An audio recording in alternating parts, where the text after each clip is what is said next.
Well, Politico is reporting the Biden administration is preparing to ask Congress to approve a new $1.1 billion arms sale to Taiwan.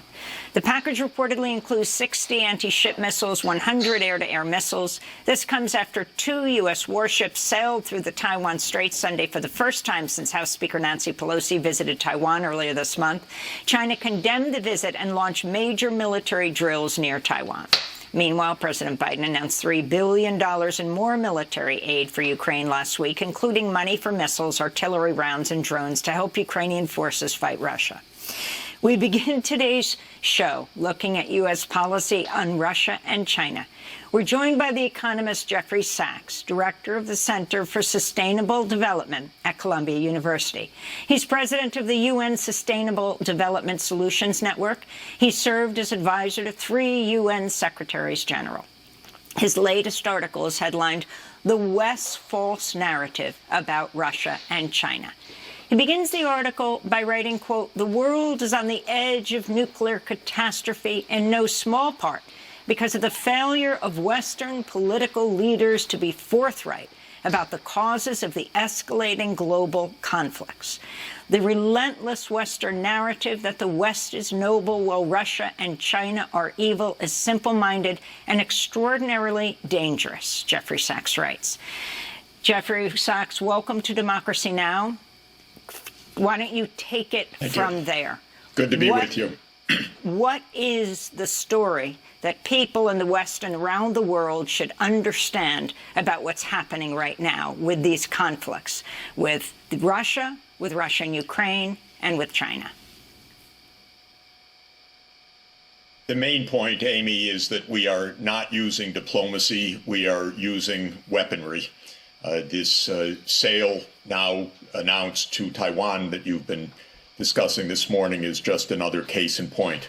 This does not make Taiwan safer. This does not make the world safer. It certainly doesn't make the United States safer.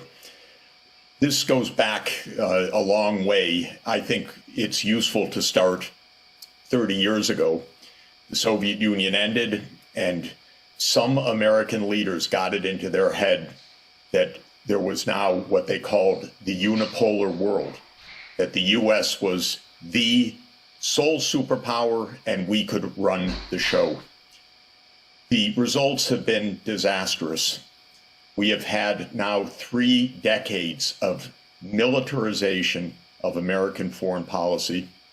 A new database that Tufts is maintaining has just shown that there have been more than 100 military interventions by the United States since 1991. It's really unbelievable.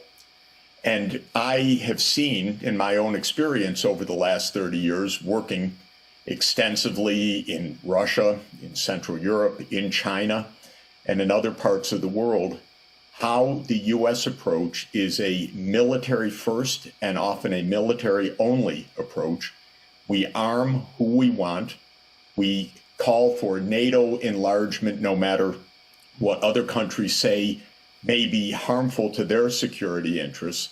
We brush aside anyone else's security interests, and when they complain, we ship more armaments to our allies in that region. We go to war when we want, where we want, whether it was Afghanistan or Iraq or the covert war against Assad in Syria, which is even today not properly understood by the American people, or the war in Libya. And we say, we're peace-loving. What's wrong with Russia and China? They are so warlike. They're out to undermine the world. And we end up in terrible confrontations. The war in Ukraine, just to finish the introductory view, could have been avoided and should have been avoided through diplomacy. What President Putin of Russia was saying for years was, do not expand NATO into the Black Sea, not to Ukraine, much less to Georgia, which if people look on the map, straight across to the eastern edge of the Black Sea. Russia said, this will surround us, this will jeopardize our security, let us have diplomacy. The United States rejected all diplomacy. I tried to contact the White House at the end of 2021. In fact, I did contact the White House and said, there will be war unless the U.S. enters diplomatic talks with President Putin over this question of NATO enlargement. I was told the U.S. will never do that. That is off the table. And it was off the table. Now we have a war that's extraordinarily dangerous, and we are taking exactly the same tactics in East Asia that led to the war in Ukraine. We're organizing alliances, building up weaponry, trash-talking China, having Speaker Pelosi fly to Taiwan when the Chinese government said, please lower the temperature, lower the tensions. We say, no, we do what we want, and now send more arms. This is a recipe for yet another war.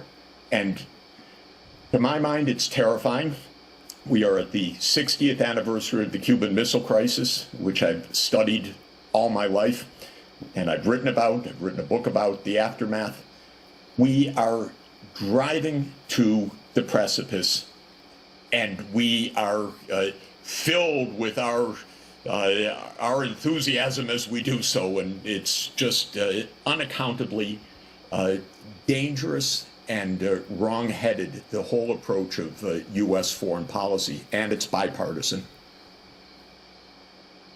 Jeffrey Sachs, I wanted to ask you, one of the things that you mentioned in a recent article that was published in Consortium News was this insistence of the United States, dragging Europe along as well, in maintaining hegemony throughout the world at a time when the economic power of the West is declining. You mentioned, for instance, that the BRICS nations, Brazil, Russia, India, China, and South Africa, represent more than 40% of the world's population and have a greater GDP than the G7 nations, yet their interests and their concerns are pretty much dismissed, or in the case, obviously, of Russia and China, portrayed to the American people as the aggressors, as the authoritarians, as the ones that are creating turmoil in the world. I'm wondering if you could expand on that. Yeah, absolutely, and directing us to that is extremely important. The disproportionate power of the Western world, and especially the Anglo-Saxon world, which started with the British Empire and now the United States, is about 250 years old, so a short period in world history. It happened for a lot of very interesting reasons that the Industrial Revolution came to England first. The steam engine was invented there. That's probably the single most important invention of modern history. Britain became militarily dominant in the 19th century, like the United States was in the second half of the 20th century. Britain ran the show. Britain had the empire on which the sun never set. And the West, meaning the United States and Western Europe, now meaning the US and the European Union, the UK, Canada, Japan, in other words, the G7, the European Union, together, is a small part of the world population, perhaps now roughly 10%, a little bit more, maybe 12.5% if you add in Japan, to Western Europe and the US. But the mindset is we run the world. And that was the way it was for 200 years in this industrial age. But times have changed. And really, since the 1950s, the rest of the world, when it gained independence from European imperialism, started to educate its populations, started to adopt and adapt and innovate technologies. And lo and behold, a small sliver of the world really didn't run the world or didn't have a monopoly on wisdom or knowledge or science or technology. And this is wonderful. The knowledge and possibility of decent lives is spreading throughout the whole world. But in the United States, there's a resentment to this, a deep resentment. I think there's also a tremendous historical ignorance because I think a lot of U.S. leaders have no clue as to modern history. But they resent China's rise. That is an affront to the United States. How dare China rise? This is our world. This is our century. And so starting around 2014, I saw step by step, I watched it with intense detail because it's my daily activity, how the United States recast China, not as a country that was recovering from a century and a half of great difficulty, but rather as an enemy. And we consciously, as a matter of American foreign policy, started to say we need to contain China. China's rise is no longer in our interest, as if the United States is to determine whether China is prosperous or not. The Chinese are not naive. In fact, they're extraordinarily sophisticated. They watched all of this exactly the same way that I did. I know the authors of the U.S. texts. They are my colleagues at Harvard or other places. I was shocked when this kind of containment idea started to be applied. But the basic point is the West has led the world for a brief period, 250 years, but feel that's our right. This is a Western world. We are the G7. We get to determine who writes the rules of the game.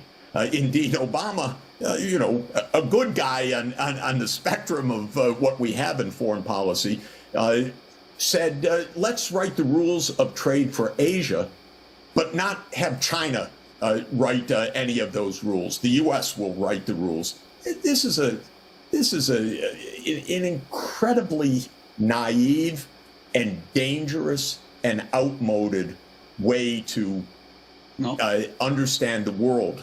We in the United States are 4.2% of the world's population. We do not run the world.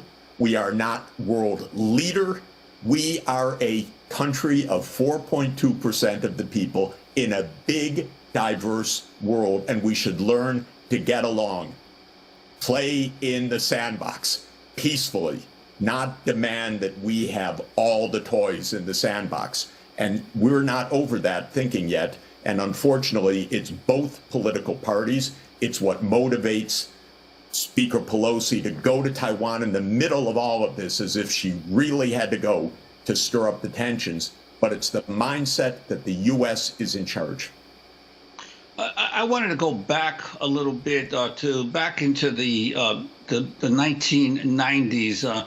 You recall, I'm sure, the enormous financial collapse that occurred in Mexico in the 1990s, where the Clinton administration authorized $50 billion in a bailout to Mexico, which was really to Wall Street investors. At the time, you were advising the post-Soviet Russian government, which also had had deep financial problems at the time, but was unable to get any significant Western assistance, or even from the International Monetary Fund. You were critical of that at the time. I'm wondering if you could talk about the differences, how the U.S. responded to the Mexico crisis versus the Russian financial crisis, and what the roots of that may have been in what the current situation is in Russia today. Absolutely, and I had a controlled experiment because I was economic advisor both to Poland and to the Soviet Union in the last year of President Gorbachev, and to President Yeltsin in the first 2 years of Russian independence, 1992-93.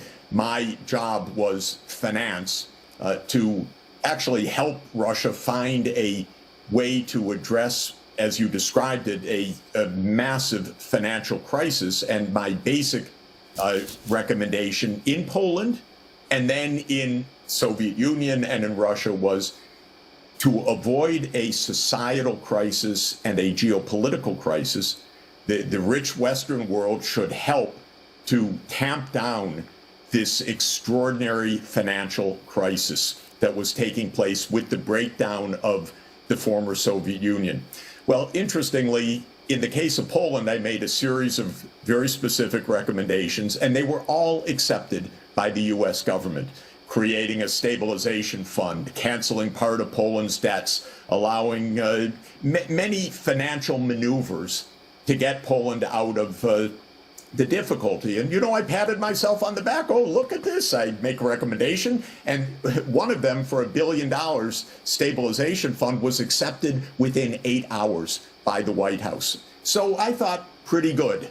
Then came the analogous appeal on behalf of first Gorbachev in the final days and then President Yeltsin. Everything I recommended, which was on the same basis of economic dynamics, was rejected flat out by the White House. I didn't understand it, I have to tell you, at the time. I said, but it worked in Poland. And they'd stare at me blankly. In fact, an acting Secretary of State in 1992 said, Professor Sachs, it doesn't even matter whether I agree with you or not, it's not going to happen. And it took me actually quite a while to understand the underlying geopolitics. Those were exactly the days of Cheney and Wolfowitz and Rumsfeld and what became the project for the new American century, meaning for the continuation of American hegemony. I didn't see it at the moment because I was thinking as an economist how to help overcome a financial crisis, but the unipolar politics was taking shape, and it was devastating. Of course, it left Russia in a massive financial crisis that led to a lot of instability that had its own implications for years to come. But even more than that, what these people were planning early on, despite explicit promises to Gorbachev and Yeltsin, was the expansion of NATO. And Clinton started the expansion of NATO with the 3 countries of Central Europe, Poland, Hungary, and Czech Republic. And then George W. Bush Jr. added 7 countries, Bulgaria, Romania, Slovakia, Slovenia, and the 3 Baltic states, but right up against Russia. And then in 2008, the coup de grace, which was the U.S. insistence over the private opposition of the European leaders. And European leaders talked to me privately about it at the time. But in 2008, Bush said, NATO will expand to Ukraine and to Georgia. And again, if you take out a map and look at the Black Sea, the explicit goal was to surround Russia in the Black Sea.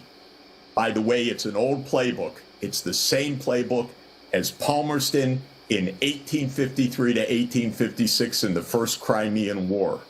Surround Russia in the Black Sea, cut off its ability to have a military presence and to project any kind of influence into the Eastern Mediterranean. Brzezinski himself said in 1997 that Ukraine would be the geographic pivot for Eurasia. So what these neocons were doing in the early 1990s was building the U.S. unipolar world. And they were already contemplating lots of wars in order to take out the former Soviet allied countries, wars to overthrow Saddam, wars to overthrow Assad, wars to overthrow Gaddafi. Those were all rolled out in the next 20 years. They've been a complete disaster, debacle for those countries, horrible for the United States, trillions of dollars wasted. But it was a plan, and that neoconservative plan is in its heyday right now on 2 fronts, in the Ukraine front and on the Taiwan Straits front. And it's extraordinarily dangerous what these people are doing to American foreign policy, which hardly is a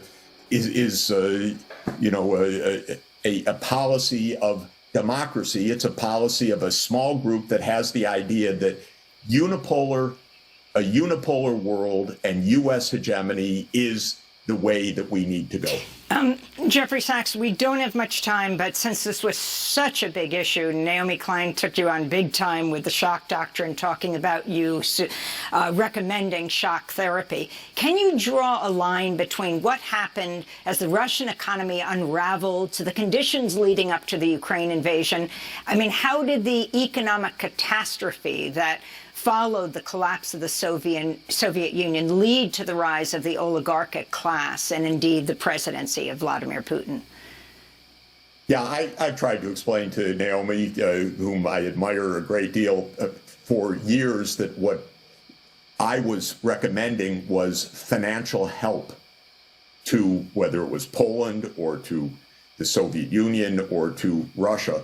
I was absolutely aghast at the cheating and the corruption and the giveaways, and I said so very explicitly at the time and resigned over it, both because I was useless in trying to get Western help and also because I did not like at all what was going on. And I would say that the failure of an orderly approach, which was achieved in Poland, but failed in the former Soviet Union because there was no Western constructive engagement, definitely played a role in the instability in the 1990s, definitely played a role in the rise of the oligarch class. In fact, I was absolutely explaining to the U.S. and to the IMF and the World Bank in 1994-95 what was going on. They didn't care, because they thought, well, that's okay. That's for Yeltsin, perhaps, all of that cheating in the shares for loans process. Having said all of that, we have less than a minute. Okay, having said all of that, I think what is important to say is that there is no linear determinism, even from events like that, which were destabilizing and very unhappy and unnecessary, to what is happening now. Because when President Putin came in, he was not anti-European. He was not anti-American. What he saw, though, was the incredible arrogance of the United States, the expansion of NATO, the wars in Iraq, the covert war in Syria, the war in Libya against the UN resolution. So we created so much of what we're facing right now through our own ineptitude and arrogance. There was no linear determination. It was step-by-step U.S. arrogance that has helped to bring us to where we are today.